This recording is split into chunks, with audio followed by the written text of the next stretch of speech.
आज हम लोग जेनेटिक डिसऑर्डर के बारे में अध्ययन करेंगे। जेनेटिक डिसऑर्डर क्या है? देखिए दोस्तों, इस चैनल पे जो नए हैं, है ना, और तो वे सब्सक्राइब कर दे, चैनल को लाइक कर दे, ताकि यह चैनल के माध्यम से जो वीडियो जाएगा वो आपको जो है जल्द जो है इसका नोटिफिकेशन आपको पहुंच जाएगा। और इसमें जो है ISC का 11 और 12th बायोलॉजी का जो सिलेबस है संपूर्ण कंप्लीट कराया जाएगा। देखिए यह जो है केवल ISC के लिए ही नहीं है ना, इसके द्वारा जो है हम जो है तैयारी कर सकते हैं, पैरामेडिकल का हो, मेडिकल का हो, एग्रीकल्चर का हो, है ना, तो इसके द्वारा उसका भी तैयारी किया जा सकता है। और हम ISC के सब्जेक्ट को डिटेल से पढ़ाएंगे, है ना, डीपली ले जाएंगे, आपको समझाएंगे। तो इस वीडियो एक बार देखने में समझ में नहीं आता है, इसको 2 बार देखिए। और वीडियो देखते समय आप जो है से कॉपी कलम जो है से अपने पास रखिए और लिखते जाइए, साथ साथ नोट्स बनाते जाइए। और अपने जितना से अधिक हो इस वीडियो को आप शेयर करें, है ना, तो ताकि जितना अधिक से अधिक लोग इस पे के चैनल को सब्सक्राइब करेंगे, देखेंगे, उतना ही हमको ज्यादा हौसला होगा और हम अधिक से अधिक एक वीडियो की जगह 2-2 वीडियो डेली हम जो है से आपको अपलोड करना शुरू कर देंगे। तो देखिए आज हम लोग जेनेटिक डिसऑर्डर पढ़ते हैं। यह एक ऐसा अनुवांशिक विकार है जिसे आपको डॉक्टर के द्वारा ठीक नहीं किया जा सकता है। यह जब विकार हो जाएगा तो यह डॉक्टर के द्वारा ठीक नहीं किया जा सकता है। यह जो है अनुवांशिक विकार एक पीढ़ी से दूसरे पीढ़ी तक स्थानांतरण होते रहता है।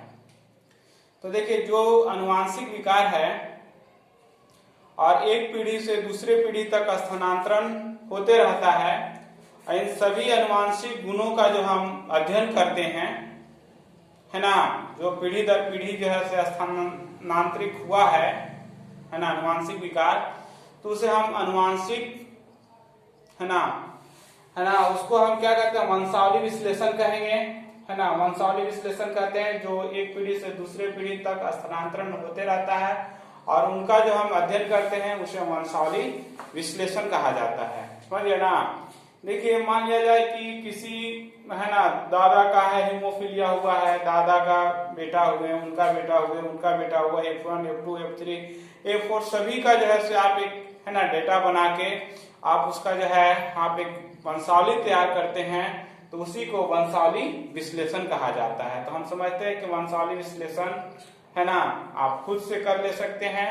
तो हम लोग आते हैं जेनेटिक डिसऑर्डर, आते हैं टॉपिक जेनेटिक डिसऑर्डर, अनुवांशिक विकार। तो देखिए दोस्तों, जेनेटिक डिसऑर्डर क्या है? डिसऑर्डर, है ना, जेनेटिक डिसऑर्डर को हम लोग कहते हैं अनुवांशिक विकार, अनुवांशिक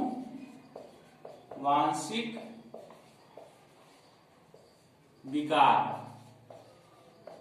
जेनेटिक डिसऑर्डर को अनुवांशिक विकार कहा जाता है। दोस्तों जेनेटिक डिसऑर्डर है उसको अनुवांशिक विकार कहा जाता है। तो अब हम लोग अनुवांशिक विकार में जो है से अध्ययन करते हैं, है ना।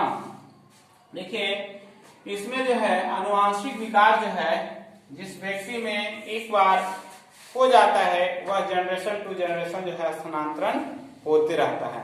तो देखिए दोस्तों, है ना, जो आप अनुवांशिक विकार को हम 2 भागों में बांटकर अध्ययन करेंगे, एक मेंडलीय विकार और क्रोमोसोमल डिसऑर्डर। एक मेंडलियन डिसऑर्डर, अनुवांशिक विकार, अनुवांशिक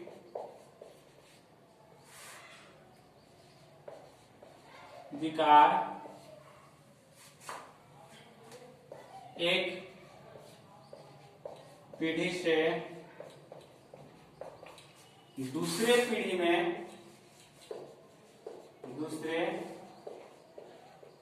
में स्थानांतरण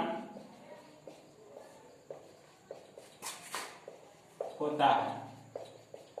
अनुवांशिक विकार को अनुवांशिक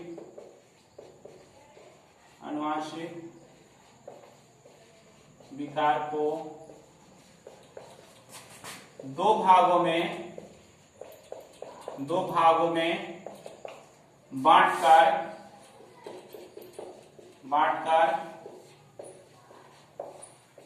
अध्ययन करते हैं। अनुवांशिक विकार को दो भागों में बांटकर अध्ययन करते हैं। पहला जो हुआ दोस्त है ना, वो मेंटलीय डिसऑर्डर हुआ, मेंटलीय विकार, इसको हम कहेंगे इंग्लिश में मेंटलियन डिसऑर्डर। और दूसरा जो दोस्त हुआ वह गुणसूत्रीय विकार हुआ, गुणसूत्रीय विकार, क्रोमोसोमल डिसऑर्डर। देखिए दोस्तों, ये दोनों विकार जो है ना, किसी के भी संतान में उत्पन्न हो सकता है। कुछ तो दोस्तों इसमें अनुवांशिक विकार है जो आपको पेरेंट के हैं, फादर के हैं, है ना, ग्रैंडफादर के हैं, मदर के हैं, ग्रैंड मदर के हैं, है ना, इन लोगों को है तो आपको होगा, है ना। तो मेंटलीय डिसऑर्डर के विषय में हम लोग जानेंगे। मेंटलीय डिसऑर्डर एक ऐसा डिसऑर्डर है, विकार है, जो एक जनरेशन से दूसरे जनरेशन स्थानांतरण होते रहता है। तो देखिए दोस्तों, मेंडलीय डिसऑर्डर में जो हम अध्ययन करेंगे वह आपको हीमोफीलिया है, कलर ब्लाइंड है, कलर ब्लाइंडनेस है, कलर ब्लाइंडनेस, हीमोफीलिया को हिंदी में हीमोफीलिया ही कहते हैं, कलर ब्लाइंडनेस को हम कलर ब्लाइंडनेस के वर्णदाता कहते हैं, और सिकल सेल एनीमिया है, फिनाइल क्यूटोनेरिया है ना, जो मेंडलीय डिसऑर्डर में है ना। इसके बाद थैलेसीमिया है। ये सब जो है आपको मेंडलीय डिसऑर्डर में आते हैं। तो हम एक एक करके इसमें अध्ययन करेंगे। देखिए, इस डिसऑर्डर का जो गुण होता है तो वो एक्स क्रोमोसोम पर पाया जाता है। किस क्रोमोसोम पर? एक्स क्रोमोसोम पे पाया जाता है, एक्स क्रोमोसोम पर, है ना, पाया जाता है ना। वाई पर, एक्स क्रोमोसोम पर पाया जाता है, इसका जो है एक्स क्रोमोसोम पर पाया जाता है। वाई क्रोमोसोम पर यह गुण जो है ना, नहीं पाया जाता है। तो देखिए, वाहक जो हुआ है ना, जो आपका एक्स क्रोमोसोम है ना, मेंडलीय डिसऑर्डर का वाहक हुआ एक्स क्रोमोसोम, एक्स क्रोमोसोम मेंडलीय विकार का वाहक हुआ। वाई क्रोमोसोम पर, वाई क्रोमोसोम पर अनुवांशिक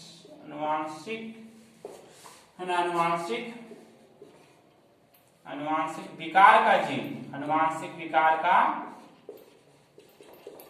जीन नहीं पाया जाता है, अनुवांशिक विकार का जीन नहीं पाया जाता है दोस्तों, एक्स क्रोमोसोम पर ही पाया जाता है। देखिए दोस्तों, ये जो मेल जो है, मेल के अंदर जो है एक्स और वाई क्रोमोसोम रहता है, समझे ना, और फीमेल के अंदर एक्स क्रोमोसोम रहता है। तो देखिए, अगर मेल के अंदर जो है जो भी होगा अनुवांशिक विकार का क्रोमोसोम एक्स पर पाया जाएगा और वाई पे नहीं पाया जाएगा। तो यदि जो है, यदि मेल में अगर हीमोफीलिया है और फीमेल में हीमोफीलिया नहीं है, दोनों को यदि मैरिज होता है तो इनसे जो संतान उत्पन्न होगा, जितने सारे लड़के होंगे उनमें हीमोफीलिया रोग नहीं होगा, लेकिन जो लड़की उत्पन्न होगी वह जो है तो हीमोफीलिया का वाहक होगी, है ना, वह हीमोफीलिया का वाहक होगी। वो हीमोफिलिक नहीं होगी लेकिन हीमोफीलिया का जो है वाहक होगी, क्योंकि इस पर एक क्रोमोसोम आ जाएगा, जीन जो है से आपको यहाँ पे आ जाएगा, इसलिए जो है से यह वाहक होगी। तो दोस्तों, आज हम लोग जो है जानेंगे, है ना, मेंडलीय डिसऑर्डर में, है ना, क्या क्या है। यहाँ जानना है कि मेंडलीय डिसऑर्डर में आपका जो आप डिसऑर्डर है ना, आपको अनुमान जो है मेंडलीय डिसऑर्डर में जो अनुवांशिक विकार जो है वह एक्स क्रोमोसोम पर पाया जाता है। यहाँ हम लोग एक एक करके दोनों का अध्ययन करेंगे, मेंडलिय डिसऑर्डर और जो है क्रोमोसोमल डिसऑर्डर का हम लोग जैसे अध्ययन करेंगे। तो मेंडलिय डिसऑर्डर में जो है अध्ययन करना है,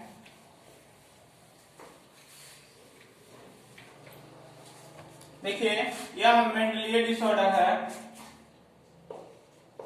मेंडलिय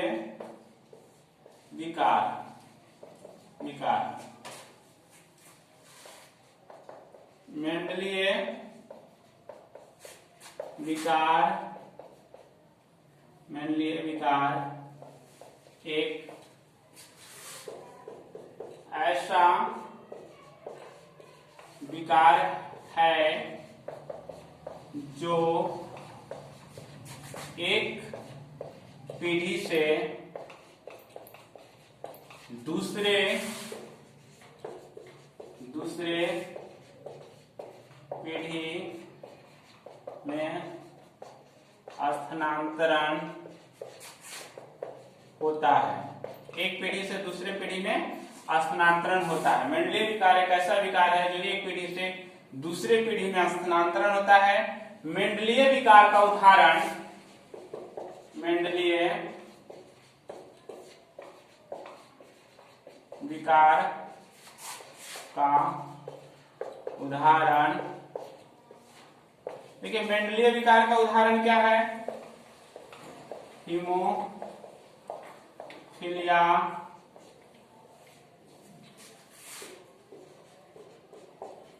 वर्णदाता, हीमोफीलिया वर्णदाता, sickle cell anaemia, sickle cell anaemia,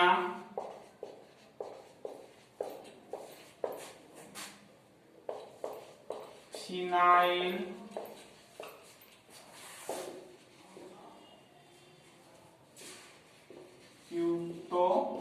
क्यूटोमेरिया और थैलेसेमिया इत्यादि और भी है ना। लेकिन एग्जाम में जो मुख्य रूप से पूछे जाते हैं हीमोफीलिया वर्णदाता, सिकल सेल एनीमिया और फिनाइल क्यूटोमेरिया के विषय में एग्जाम में आपको पूछा जाता है। थैलेसीमिया भी कभी कभी पूछा जाता है दोस्तों। तो देखिए ये सब जो हुए से आपको अनुवांशिक विकार हुए। देखो हीमोफीलिया जो है से एक अनुवांशिक विकार है। देखिए बच्चों हीमोफीलिया में यह अनुवांशिक विकार है, यह एक प्रकार का रोग है, अनुवांशिक रोग है। हीमोफीलिया कैसा रोग है, तो अनुवांशिक रोग है बच्चों, है ना। यह हीमोफीलिया जो है से अनुवांशिक रोग है। और हीमोफीलिया में जो है क्या होता है कि यदि किसी व्यक्ति को, है ना, शरीर का कोई अंग कट जाता है तो उनसे जो रक्त का स्राव होता है वह बंद नहीं होता है, लगातार रक्त का स्राव होते रहता है, समझ गए। तो यह हीमोफीलिया रोग में इसका यही पहचान है। दूसरा है दोस्तों, है ना, वर्णदाता, इसको हम लोग कहते हैं कलर ब्लाइंडनेस, इसको हम लोग इंग्लिश में क्या कहते हैं, कलर ब्लाइंडनेस। वर्णदाता को कहते हैं कलर ब्लाइंडनेस। तो देखिए कलर ब्लाइंडनेस क्या है, तो देखिए कलर ब्लाइंडनेस इस सब को हम लोग डिटेल से जानेंगे। कलर ब्लाइंडनेस क्या है, देखिए कोई व्यक्ति, है ना, आपको हरा और लाल रंग में पहचान नहीं कर पाता है तो समझिए कि उसको कलर ब्लाइंडनेस है। इस ऐसे व्यक्ति को रेलवे जो है ना, नहीं लेता है, उसका कलर ब्लाइंडनेस टेस्ट करता है और इसको अलग कर देता है। ये सब दोष ऐसे हैं, मेंडलीय विकार ऐसा विकार है, अगर पिता का कलर ब्लाइंडनेस है तो उसका संतान को भी हो सकता है। अगर पिता कलर ब्लाइंडनेस है तो जितने सारे लड़के होंगे उनमें कलर ब्लाइंडनेस की गुण नहीं होगा। अगर मदर कलर ब्लाइंडनेस है तो यदि मदर कलर ब्लाइंडनेस तो स्वाभाविक है कि कोई भी संतान कलर ब्लाइंडनेस से बच नहीं सकता है। जितने सारे लड़के होंगे वो कलर ब्लाइंडनेस होंगे और जितने सारे लड़की होगी वो कैरियर होगी, वाहक लड़की होगी। देखिए दोस्तों, है ना, यहाँ पे मान लिया जाए कि यहाँ पे सी से है कलर ब्लाइंडनेस और वाई से है, वाई क्रोमोसोम है। अगर सी पर कलर ब्लाइंडनेस है और वाई पर नहीं है तो ये जो लड़का उत्पन्न होगा, है ना, बॉय जो होगा वो आपको दोस्त कलर ब्लाइंडनेस होगा। लेकिन अगर X C पर है और X है, इस पर कलर ब्लाइंडनेस है, तो लड़की जो होगी कैरियर होगी, है ना, यह लड़की कैरियर होगी, यह वाहक होगी। लेकिन अगर दोनों पर कलर ब्लाइंडनेस, दोनों X क्रोमोसोम पर कलर ब्लाइंडनेस का जीन है, तो यह जो है लड़की कलर ब्लाइंडनेस होगी, ये लड़की जो होगी कलर, है ना, ब्लाइंडनेस होगी, है ना। तो देखिए अगर फीमेल में कलर ब्लाइंडनेस है तो समझिए कि कोई संतान ऐसा नहीं बच पाएगा जिसमें कलर ब्लाइंडनेस का गुण प्रवेश नहीं करेगा, है ना। तो देखिए, तो इसका हम लोग डिटेल से अध्ययन करेंगे कि आखिर यह कलर ब्लाइंडनेस एक जनरेशन से दूसरे जनरेशन में जाता कैसे है। यदि मदर का हीमोफीलिया है तो है ना, लड़का में कितना परसेंट होगा, लड़की में कितना परसेंट होगा। अगर जो है ना, फादर को जो है कलर ब्लाइंडनेस है तो लड़का में कितना परसेंट कलर ब्लाइंडनेस लड़के होंगे, कितने परसेंट लड़कियां कलर ब्लाइंडनेस होगी। इन सारी तमाम बातों को हम एक एक करके अध्ययन करेंगे, है ना। देखिए कलर ब्लाइंडनेस जो है एक अनुवांशिक बीमारी है, हीमोफीलिया एक अनुवांशिक बीमारी है जो जनरेशन टू जनरेशन ट्रांसफर होता है। अभी तक इसका कोई इलाज नहीं है और न ही संभव भी है, क्योंकि इनके जो है दोष जो होता है वो आपको अनुवांशिक गुण में दोष होता है, इसको सुधारना संभव नहीं है। तीसरा बात हम लोग करते हैं सिकल सेल एनीमिया। देखिए दोस्तों, यह सिकल सेल एनीमिया जो है एक जीन म्यूटेशन का उदाहरण है। सिकल सेल एनीमिया जो है से आपको जीन म्यूटेशन का उदाहरण है सिकल सेल एनीमिया। इसके बारे में भी अध्ययन करेंगे। इसमें ज्यादा कुछ नहीं होता है, जो बताए थे कि प्यूरिन के जगह पायरोमिडिन नाइट्रोजनस बेस आ जाता है, पायरोमिडिन के जगह प्यूरिन आ जाता है, या प्यूरिन के जगह प्यूरिन रह जाता है, या पायरोमिडिन के जगह पायरोमिडिन रह जाता है। आपको पिछले वीडियो में हम बताए हैं। तो इसमें जो है प्यूरिन के जगह प्यूरिन और पायरोमिडिन के जगह पायरोमिडिन हो जाता है। इसी कारण एक छोटा सा नाइट्रोजनस बेस में बदलाव होता है। तो दोस्तों यूए के जगह पे यहाँ यूएजी कोडन आ जाता है ना, जिसके कारण शरीर के अंदर जो प्रोटीन बनना चाहिए था वह प्रोटीन नहीं बन पाता है, जिसके कारण हमारा जो आरबीसी है, जो हमारा आरबीसी है उसका जो है कलर जो है, आरबीसी हमारा जो है उसका शेप जो होता है गोला से जो है सिकल शेप हो जाता है। या आरबीसी का शेप होना चाहिए था, आपका कैसा शेप होना चाहिए था, गोल, लेकिन ये जो है जब इसका शेप हो जाता है सिकल शेप हो जाता है। आपका आरबीसी सिकल शेप हो जाता है ना। और यह आरबीसी ऑक्सीजन को ट्रांसपोर्ट नहीं कर पाता। आपको हम बताए हैं दोस्तों कि देखिए जो आपका यह आरबीसी है, आरबीसी का रेड रंग क्यों होता है, तो हीमोग्लोबिन के कारण होता है। हीमोग्लोबिन के कारण इसका रेड रंग होता है। देखिए दोस्तों, हीमोग्लोबिन जो है यह दो चीज से मिलकर बना है। पहला जो है हीम है, हीम में, और दूसरा है ग्लोबुलिन। देखिए दोस्तों, ये हीम जो है से आयरन है, आयरन एफी है, इसका एफी है, और ग्लोबुलिन एक प्रोटीन है। तो देखिए दोस्तों, ये दोनों मिलता है तभी जो है हीमोग्लोबिन बनता है, और इसी हीमोग्लोबिन के कारण आरबीसी का रंग रेड होता है।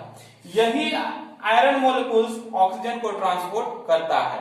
तो देखिए दोस्तों, ये जो प्रोटीन है, यह प्रोटीन में जो इसको मिलना चाहिए था, है ना, एमिनो एसिड, वो नहीं मिल पाता है ना, और जिसके कारण जो है ना, आपका आरबीसी का आकार जो है सिकल सेल हो जाता है, जो हम आगे डिटेल से आपको बताएंगे।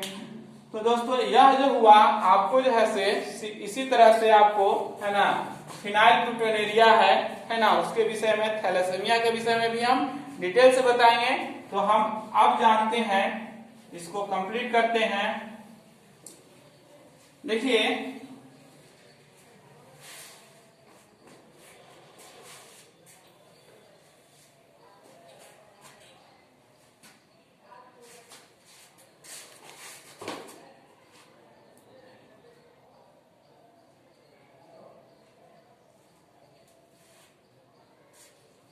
यहाँ पे एक्स क्रोमोसोम पर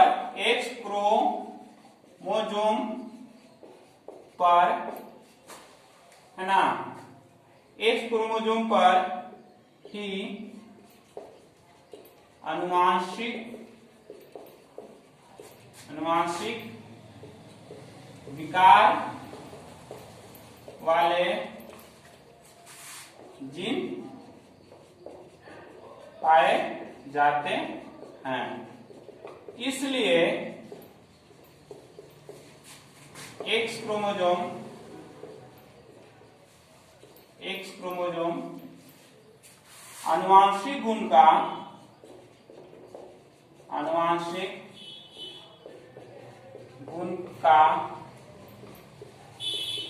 वाहक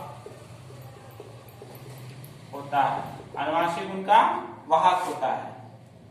तो दोस्तों अब हम लोग अध्ययन करेंगे वाई क्रोमोसोम पर है ना आनुवांशिक विकार वाले जीन, आनुवांशिक विकार वाले जीन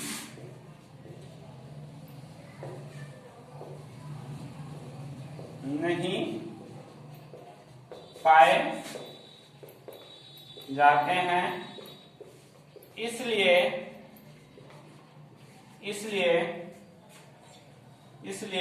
वाई क्रोमोसोम वाहक क्रोमोसोम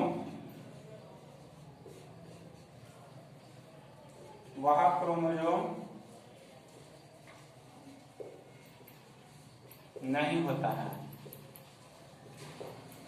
ठीक है, अब हम लोग जो है देखिए जो कुछ जीन होता है आनुवांशिक दोष का जीन जो है दोषपूर्ण जीन है वह एक्स क्रोमोसोम पर होता है, इसलिए आनुवांशिक गुण का वाहक एक्स क्रोमोसोम को ही कहा जाता है और वाई क्रोमोसोम को नहीं कहा जाता है। अब हम लोग डिटेल से हीमोफीलिया का अध्ययन करेंगे, है ना, हीमोफीलिया का अध्ययन करेंगे डिटेल से।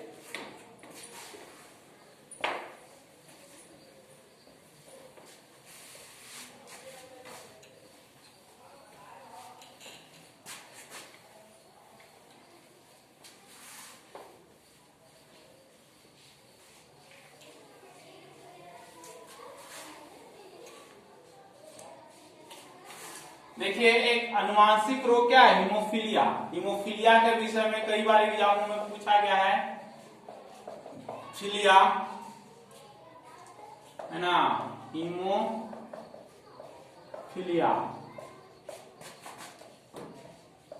देखिए दोस्तों हीमोफीलिया के विषय में हम लोग जानते हैं हीमोफीलिया क्या है। तो देखिए हीमोफीलिया एक अनुवांशिक बीमारी है, हीमोफीलिया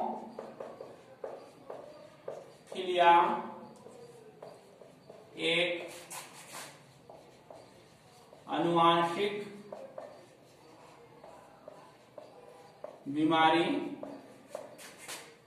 है। यह रोग एक पीढ़ी से दूसरे पीढ़ी में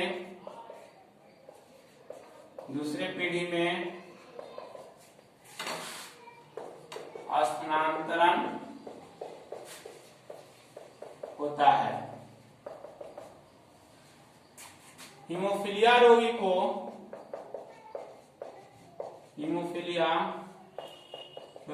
को जब शरीर का कोई अंग कट जाता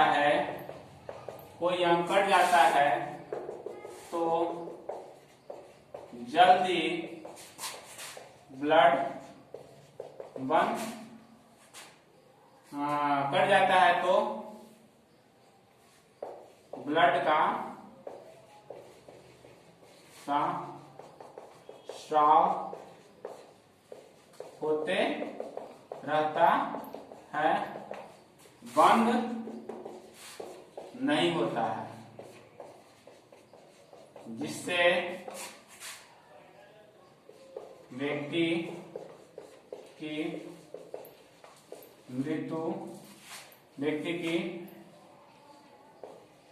जान भी जा सकता है। देखिए जिस व्यक्ति, देखिए यहां लिखा हुआ है कि हीमोफीलिया एक अनुवांशिक बीमारी है। यह रोग एक पीढ़ी से दूसरे पीढ़ी में स्थानांतरण होता है। हीमोफीलिया रोगी को जब शरीर का कोई अंग कट जाता है तो ब्लड का स्राव होते रहता है, बंद नहीं होता है, व्यक्ति की जान भी जा सकता है ना। यह देखिए दोस्तों, यह एक ऐसा बीमारी है, उस व्यक्ति को है ना, आप हीमोफीलिया से ग्रसित रोगी है ना, यदि जो है अकेले जा रहे हैं बाइक से, यदि उनका एक्सीडेंट होता है ना, और शरीर का कोई अंग कट जाता है तो सारा शरीर का ब्लड निकल जाएगा और उनकी वहीं मृत्यु हो जाएगी। अगर वहां कोई देखने वाले हैं तो फट से बांध देंगे ब्लड का स्राव, जिससे रुकेगा है ना। और तो देखिए अब हम लोग जानते हैं कि हीमोफीलिया जो है ना, एक जनरेशन से दूसरे जनरेशन में कैसे स्थानांतरण होता है ना। देखिए दोस्तों, यदि X है ना, H जो है से हीमोफीलिया का इंडिकेटर है। अगर X के पावर जो H है, H जो है हीमोफीलिया को इंडिकेट करता है, तो X और Y रहेगा तो ये तो बॉय रहेगा, तो ये कैसा रहेगा, हीमोफिलिक बॉय है ना। अगर यहाँ पे जो है XY रहेगा तो नॉर्मल बॉय रहेगा है ना, जो सामान्य। लेकिन दोस्तों अगर X के पावर H है और X के पावर H है तो जो A जो रहेगा हीमोफिलिक गर्ल होगी, हीमोफिलिक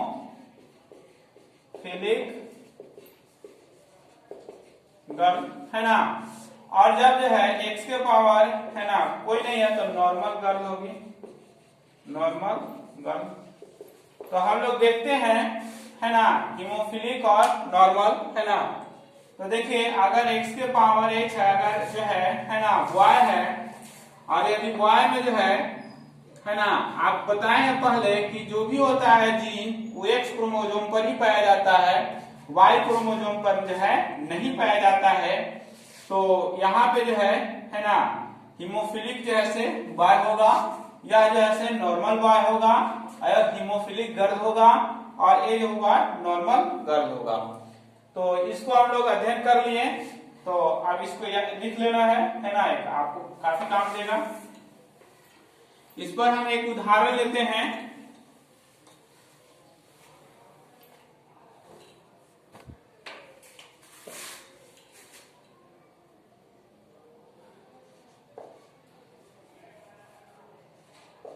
पति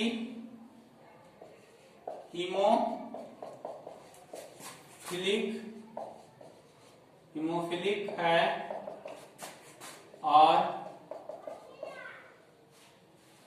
पत्नी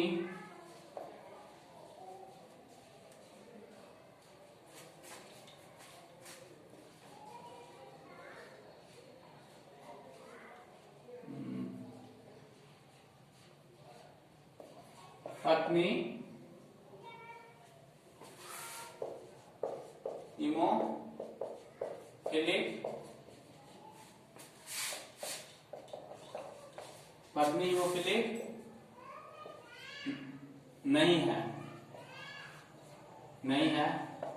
नहीं है तो नॉर्मल है। इनसे किस प्रकार के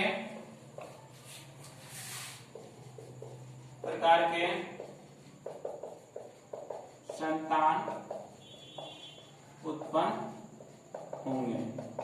तो देखिए दोस्तों, इनसे जो संतान उत्पन्न कैसा होगा उसके बारे में हम लोग देखते हैं। देखिए यहाँ पे जो प्रश्न है, पति हीमोफिलिक है ना, और पत्नी जो है ना हीमोफिलिक नहीं है तो यानी समान है, तो इनसे किस प्रकार के संतान उत्पन्न होंगे। तो देखिए दोस्तों, पति जो है XY जो है ना, आपका जो है हीमोफिलिक है तो X पर रहेगा, और वाइफ का जो है XX है ये नॉर्मल है ना। जो हीमोफिलिक हुए,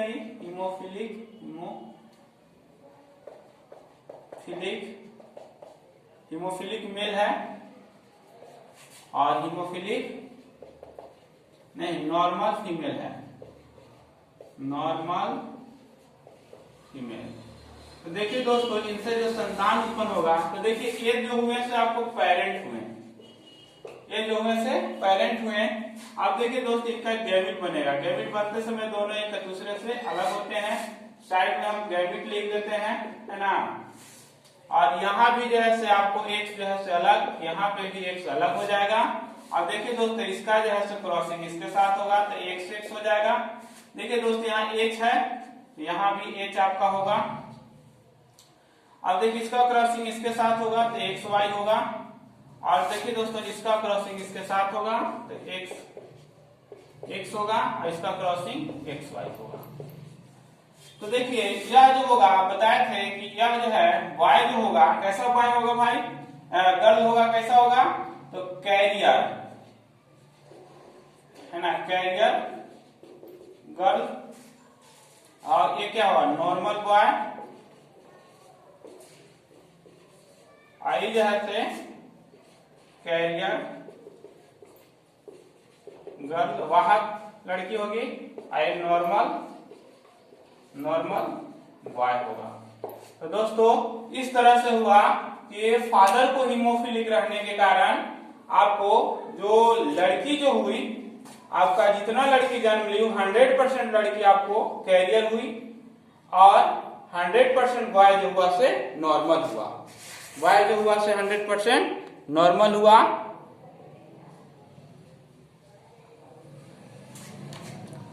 तो इसलिए हम लोग जो है से नेक्स्ट जो है वीडियो में अध्ययन करेंगे।